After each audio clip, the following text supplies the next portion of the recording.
Bien, amigos de Intelectua, en esta edición nocturna quisiera yo que hiciéramos un viaje a través de la historia de la OEA, la Organización de los Estados Americanos. Si bien hemos visto en estas últimas fechas que la Organización de los Estados Americanos jugó un papel muy importante en lo que está sucediendo en Bolivia, no ha sido la primera vez. Entonces, yo los invito a que viajemos a través de la historia de la OEA y que compartan este video porque no podemos dejar de lado la injerencia tan negativa que ha tenido no solamente en Bolivia, amigos, sino en muchos otros países a través de su historia. Entonces, escuchemos la voz de estos expertos, por favor. Voy a minimizar mi imagen y aquí voy a estar con ustedes.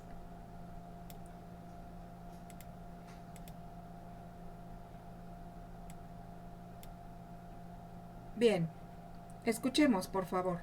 ¿Cómo se ha venido consolidando la OEA como escenario de injerencia en la región al servicio de Estados Unidos? Mencionemos ejemplos. La creación de la OEA se basó en el llamado panamericanismo, impulsado por Estados Unidos, que planteaba el dominio económico y político de América, basándose en una presunta unidad continental, pero donde imperan las ansias hegemónicas del país del norte. Tras la Segunda Guerra Mundial, la Unión Panamericana se reconvirtió en lo que hoy conocemos como Organización de los Estados Americanos. El 5 de mayo de 1948, 21 países reunidos en Bogotá firmaron la Carta Fundacional del organismo. Fue un mes después del asesinato de Jorge Eliezer Gaitán, dirigente liberal cuya muerte motivó una insurrección conocida como el Bogotazo. El clima de inestabilidad que generó el homicidio de Gaitán sirvió para manipular el curso de la conferencia que creó la OEA, ya que Estados Unidos culpó al comunismo y argumentó que la región debía protegerse de lo que consideraba como amenaza socialista. En 1954, tras el derrocamiento de Jacobo Arbenz en Guatemala, perpetrado por la CIA, el organismo jamás levantó la voz ni exigió la restitución del hecho.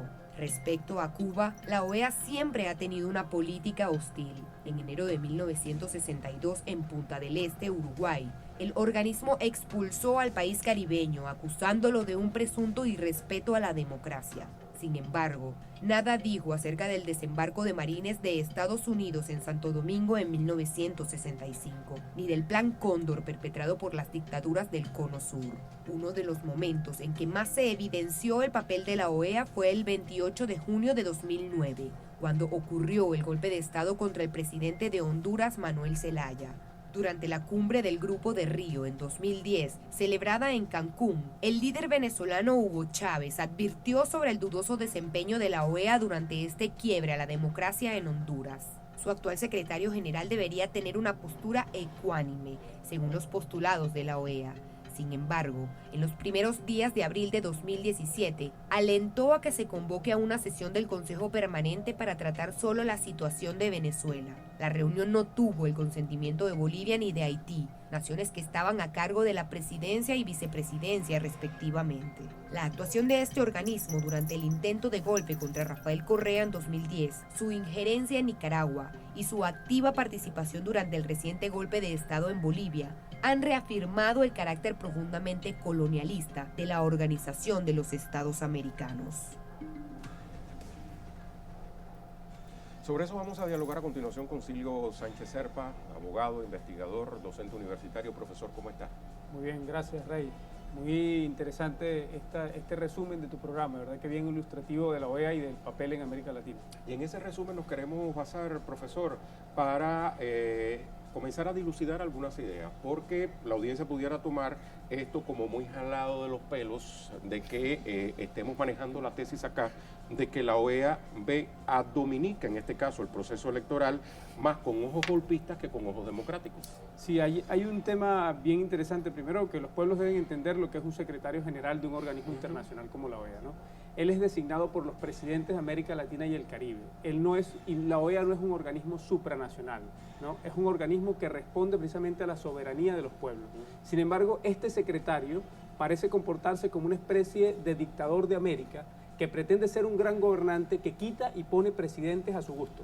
Así cualquiera se eterniza en el poder. Viene una reelección del cargo de secretario general de la OEA. Y si él quita y pone presidentes a gusto, como está haciendo en Bolivia, como pretenden en Dominica, y como ha jugado un papel a favor de los golpes de Estado, a favor incluso del sostenimiento de gobiernos fascistas en América Latina, como el caso de Piñera, sobre el cual no se pronuncia. A favor de la autoproclamación de presidentes. A favor de la autoproclamación de presidentes, no solo eso, sino además, hay que decirlo, Luis Almagro es responsable del intento de reactivación del TIAR, un tratado de guerra, ¿sí? Estamos hablando de reactivación prácticamente de la Guerra Fría en América Latina y el Caribe, y que pretende en América Latina destruir la CELAC, destruir el ALBA, y algo muy importante de la CELAC, Rey, que yo creo que es importante que la audiencia lo sepa. La CELAC declaró América Latina una zona de paz. Por iniciativa de Venezuela y de los países del ALBA, se declaró América Latina y el Caribe una zona de paz. Y no había guerras, y no hubo guerras durante los ejercicios democráticos de Hugo Chávez, de Lula, de Kirchner, de estos presidentes que han sido depuestos por golpes de Estado, en el caso de Brasil, ¿no?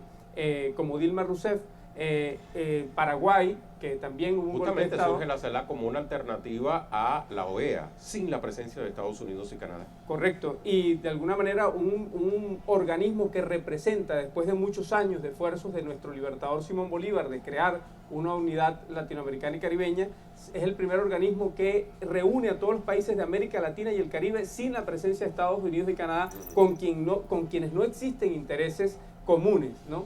Y este organismo, sin duda... Y además respetando las diferencias políticas de cada una de las naciones de América Latina y el Caribe. Con un absoluto respeto. Además, hay que recordar, en la CELAC convivieron presidentes como Álvaro Uribe de Colombia, con una postura no solo de derecha, sino abiertamente, digamos, vamos a decir, un ejercicio de sustentación y de ratificación del paramilitarismo, fosas comunes, o sea, barbaries ocurrían en Colombia. Y la CELAC, mayor presencia tuvo Juan Manuel Santos. Claro, estuvo Juan Manuel Santos, mayor presencia, pero indiscutiblemente la CELAC ha sido un organismo que ha representado una amplitud tremenda de gobiernos de izquierda y de derecha. Esto no se trata de un planteamiento de una hegemonía, de una tendencia política, sino de la unidad de América Latina y el Caribe, con un sentido que Hugo Chávez siempre planteó de profundo respeto a la decisión de los pueblos, sea cual sea la decisión de los pueblos.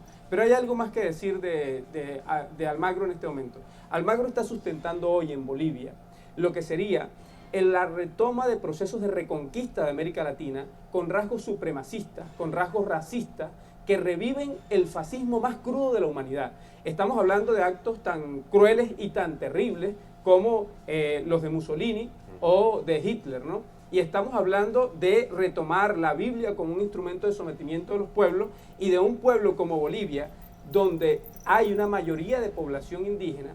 El único presidente indígena de América Latina y el Caribe, óigase bien, único presidente indígena de América Latina y el Caribe, es depuesto por un golpe de Estado donde la OEA juega un papel abiertamente intervencionista. ¿Pudiéramos entonces interpretar ese golpe de Estado en Bolivia como un golpe de Estado a los pueblos originarios? Por Sin supuesto. Duda, sin duda. Es más, a uno de los avances más extraordinarios de América Latina en el recobrar de la historia de los pueblos de América. Hay que recordar que allí se quemó la Huipala, se quemaron casas. Esto revive escenario, Rey, si me permites, y nuestra audiencia, de cuando los invasores vinieron a América y quemaban las chozas de nuestros pueblos indígenas. Aquí quemaron las casas, aquí renunciaron más de 60 gobernantes de Bolivia. O sea, no es un golpe de Estado del presidente, esto hay que decirlo. El propio presidente Evo lo ha dicho. El golpe de Estado implicó la renuncia del presidente, del vicepresidente, la presidenta del Senado y del presidente de la Cámara de Diputados.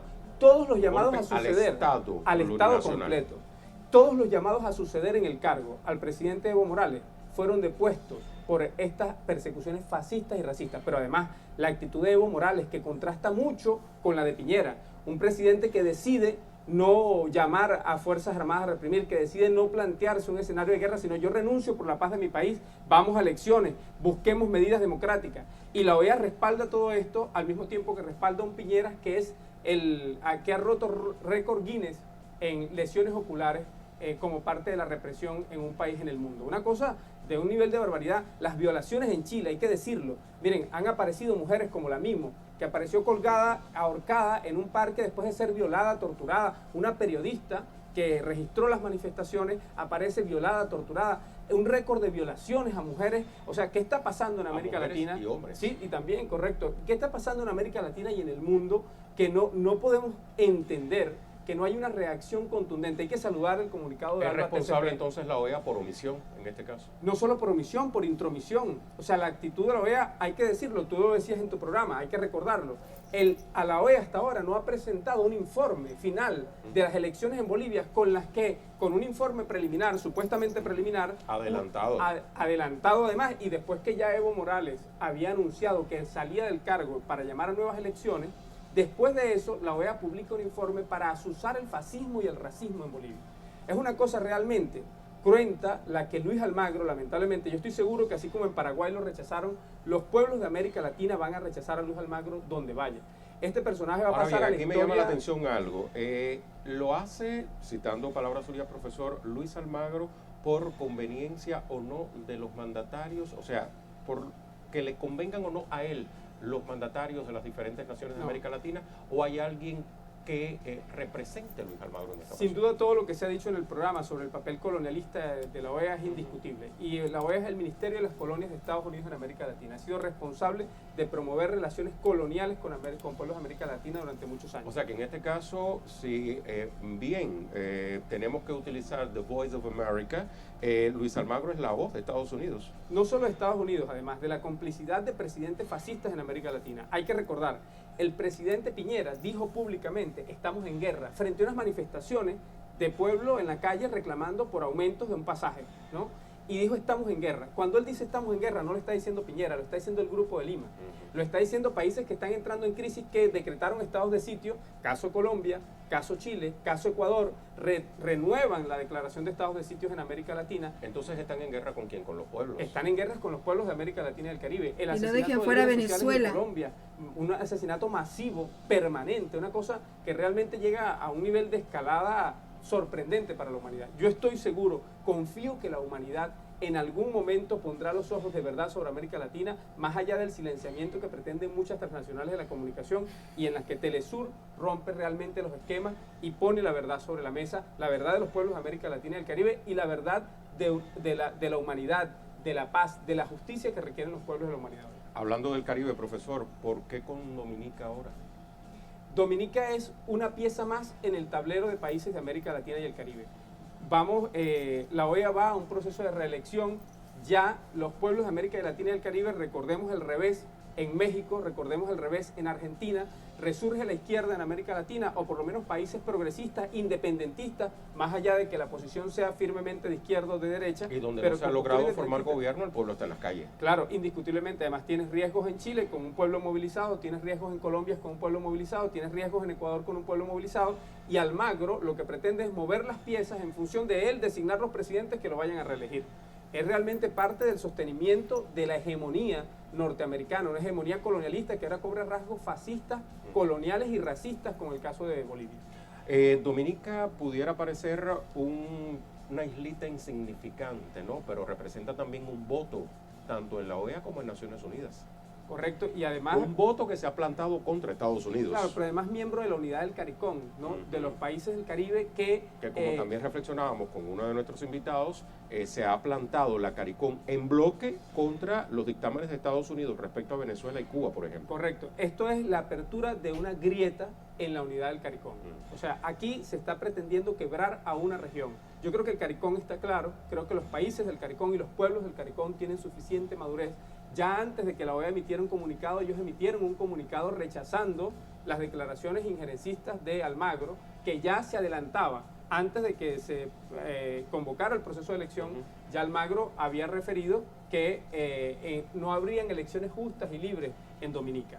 Es decir, ya fijó posición. O sea, es indiscutible que Almagro no es un sujeto imparcial, que Almagro es un sujeto que responde exclusivamente a los intereses de Estados Unidos y que además pretende declararse una especie de supergobernante de América, supragobernante de América o dictador de América, y estoy seguro que pasará a la historia como uno de los responsables de actos fascistas y racistas de lo más grotesco en este siglo XXI. Mientras usted estaba reflexionando, profesor, respecto al papel de la CARICOM y cómo se intenta resquebrajar este bloque comunitario, yo recordaba la visita sorpresa que hizo el entonces presidente de Estados Unidos, Barack Obama, por naciones de la CARICOM. Se reunió con los representantes de estos países antes de llegar a la que próxima estaba por celebrarse Cumbre de las Américas. Y varios analistas en aquel momento decían que el presidente Obama estaba haciendo como una especie de lobby contra Petrocaribe, o sea, intentaba reclutar a las naciones de la CARICOM para que le dieran la espalda a Petrocaribe y de esta manera pues bombardear, boicotear esta iniciativa que forma parte del ALBA TCP. Correcto. Hay que recordar el papel que ha tenido la deuda externa como mecanismo de dominación en todos los pueblos de América Latina y del Caribe, y el papel que tuvo Petrocaribe, que le proveyó petróleo económico y a través de mecanismos incluso de trueque, de compensación económica con estos países de América Latina y del Caribe para la independencia de los pueblos de América. Sirvió así para Argentina también, en algún momento el auxilio que le brindó Venezuela económico en el tiempo de Kirchner, para liberar a los países de América Latina de la deuda externa. Petrocaribe es el temor de los Estados Unidos porque Petrocaribe le brinda independencia económica a los pueblos de América frente a las pretensiones del FMI. Y Petrocaribe es sin duda uno de los instrumentos que le permite a los pueblos de América acceder a un combustible que es necesario para la movilidad de los pueblos de América Latina y el Caribe. Ahora, recordemos que los pueblos se endeudan, entre otras cosas, para comprar petróleo y compran divisas para comprar petróleo. Entonces, la necesidad del FMI, si yo no tengo apoyo de Petrocaribe, es mucho mayor. Por eso, Petrocaribe es un enemigo indiscutible de los intereses injerencistas de Estados Unidos en América Latina. Es un instrumento, obstáculo, ¿no? Claro, es un instrumento de liberación de los pueblos de América Latina y el Caribe. Y en ese sentido, Estados Unidos también se propone a través de la OEA bombardearlo. Sin duda, como bombardean el ALBA, como bombardean la CELAC, como pretenden restituir instrumentos como el TIAR, o sea, es restituir, es devolver a América Latina a sus peores épocas. Yo creo que es importante que los pueblos de América Latina y el Caribe recordemos lo que hemos vivido, las situaciones, vamos a decir, estos años dorados de lo que fue el gobierno de Lula da Silva en Brasil, el gobierno de Kirchner o los Kirchner en Argentina, el gobierno de Correa en Ecuador. Los mejores tiempos de nuestra América están siendo bombardeados sistemáticamente por Estados Unidos y la OEA es un instrumento. Y el Grupo de Lima, que hace parte de esta hegemonía injerencista, cómplice, son fundamentalmente empresarios. Vean los perfiles de los presidentes que hacen parte del Grupo de Lima y vean la situación de esos países, porque el Grupo de Lima está hoy recibiendo la mayor respuesta de los pueblos de América Latina y el Caribe, y precisamente son pueblos que denuncian al FMI. Perdón, quiero aclarar que en el Grupo de Lima estuvo inmerso Videgaray, el que estaba detrás de todas las trácalas de Peña Nieto. Aquí en México no se le ha investigado todavía bien a Videgaray, pero ese tipo tiene demasiada larga la cola y se le va a pisar bastante. Entonces, sí, estoy completamente de acuerdo. El Grupo de Lima es completamente nefasto. Continuemos. Que la inmensa mayoría de los países que conforman este autodenominado Grupo de Lima tienen a la gente en la calle. Están en una profunda crisis política y social con la gente en la calle protestando, y hay que decirlo, ¿por qué están protestando? Por lo que protestó Venezuela en 1989, que generó el Caracazo y aquella masacre que cometieron los gobiernos adecos en Venezuela, ¿no? de la mal llamada democracia venezolana de estos 40 años del punto fijismo, y que cometieron una tremenda masacre en el 89, cuando el pueblo reaccionó frente a las políticas que imponía el endeudamiento con el FMI y con el Banco Mundial. Hay que recordar, el FMI y el Banco Mundial tienen incluso oficinas donde construyen leyes para América Latina y el Caribe. Le dan lineamientos permanentemente a América Latina y el Caribe de reducir gastos que no generen contraprestación. Es decir, reducir gastos en salud, reducir gastos en educación, reducir gastos en viviendas sociales. Reducir la inversión pública. Es correcto. FMI, Banco Mundial, esa es la principal recomendación que han dado sistemáticamente. Por eso los pueblos reaccionan, porque cuando entra el FMI, entra el liberalismo, lo que viene es aumento de precios, viene disminución de servicios públicos, desmejora la salud, quieren privatizar la educación como quisieron aquí en 1998 con el gobierno. Perdón, menos mal que el presidente Evo Morales no hizo caso al FMI, y menos mal que acá en México tampoco está haciendo mucho caso el señor Andrés Manuel López Obrador, ya que acá se está implementando un sistema de salud para toda la población. Entonces, ojo con el FMI, otra institución en contra de los pueblos latinoamericanos, en contra de la gente pobre y a favor completamente de los ricos, de unos cuantos y de Estados Unidos. El gobierno de Caldera, que con el PLES, o sea, hay un proceso mediante el cual el FMI y el Banco Mundial van imponiendo medidas permanentes de reducción de beneficios sociales que aumentan las brechas de desigualdad social en estos países. Por eso Chile es el país con mayor desigualdad, hay que decirlo. O sea, ¿cuál es la situación de Chile? Chile en el mundo aparece como uno de los primeros países donde la desigualdad entre ricos y pobres es mayor. Y eso es producto. Yo invitaría a este analista que viniera a vivir a México y que se diera cuenta de la brecha enorme, o lo invito a ver los videos que he subido acerca de Cocó, Chiapas, para que se dé cuenta de cómo la gente vive en México. Hay gente, quiero que sepan, amigos, hay gente en México viviendo en cuevas, aunque ustedes no lo crean. La desigualdad social y económica en México, desigualdad en educación, desigualdad en todo es enorme, enorme, no tienen ni la más remota idea. Y todo el mundo piensa que México es el país más rico de Latinoamérica. Tal vez lo sea. Yo no puedo evitar que se piense eso. Sí, pero la riqueza está concentrada en un grupúsculo, que son los más ricos del país. Menos del 1% de la población mexicana es rica. Los demás vivimos en una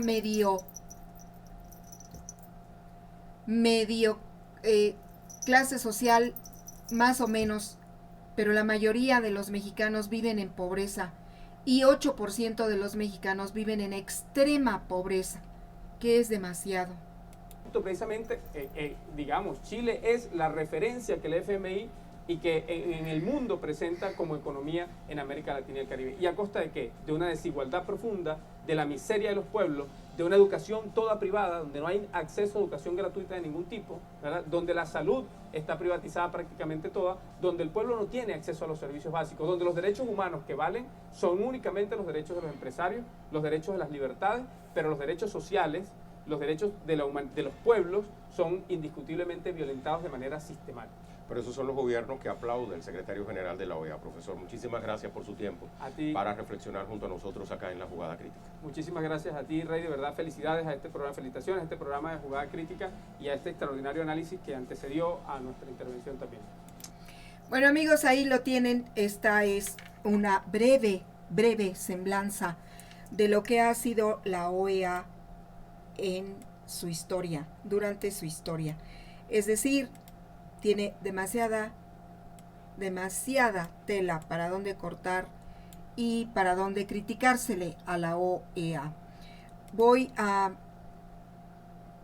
poner esta imagen para que ustedes no la pierdan de vista, de lo que es Almagro y lo que es la OEA.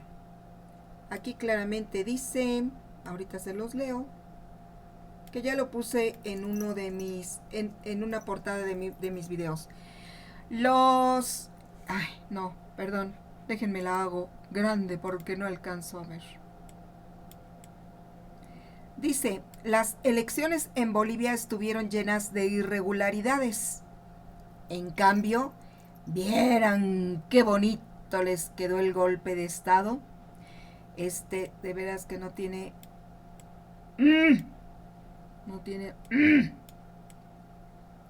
Ahí está, amigos. Y puedo ponerles otras imágenes, pero creo que con esta nos vamos a quedar el día de hoy.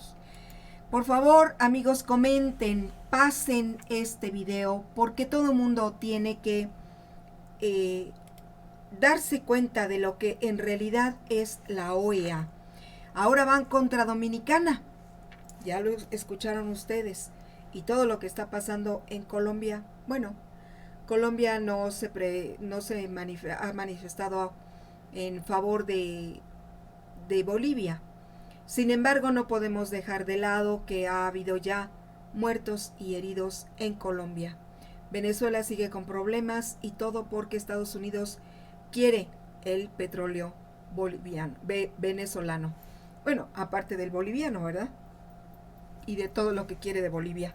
Entonces, amigos, yo les pido que no pierdan de vista lo que ha hecho la Organización de los Estados Americanos y lo que pretende hacer con ALBA y con la CELAC.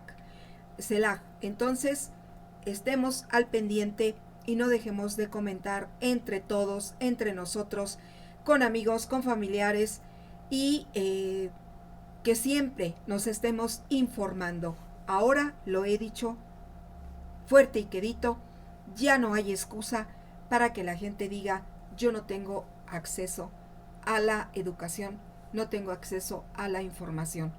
Todo lo tenemos en internet y quien quiera puede entrar e informarse, hacer suyo el conocimiento, porque también ahí han querido dominar en el conocimiento. Por eso Julian Assange, que ha tenido tantos problemas y que ahora, amigos, Julian Assange está pues detenido, ya lo saben ustedes, pero su vida corre peligro porque necesita ser trasladado a un hospital. Bueno, pues sin más, en este momento voy a cerrar este video y lo voy a subir a la red para que ustedes estén al pendiente de ello. Los dejo con la imagen que no debemos perder de vista, amigos. Muchas gracias por seguirme. Nos estamos viendo en la siguiente transmisión. Los dejo por esta noche y nos vemos el día de mañana. Gracias y descansen todos.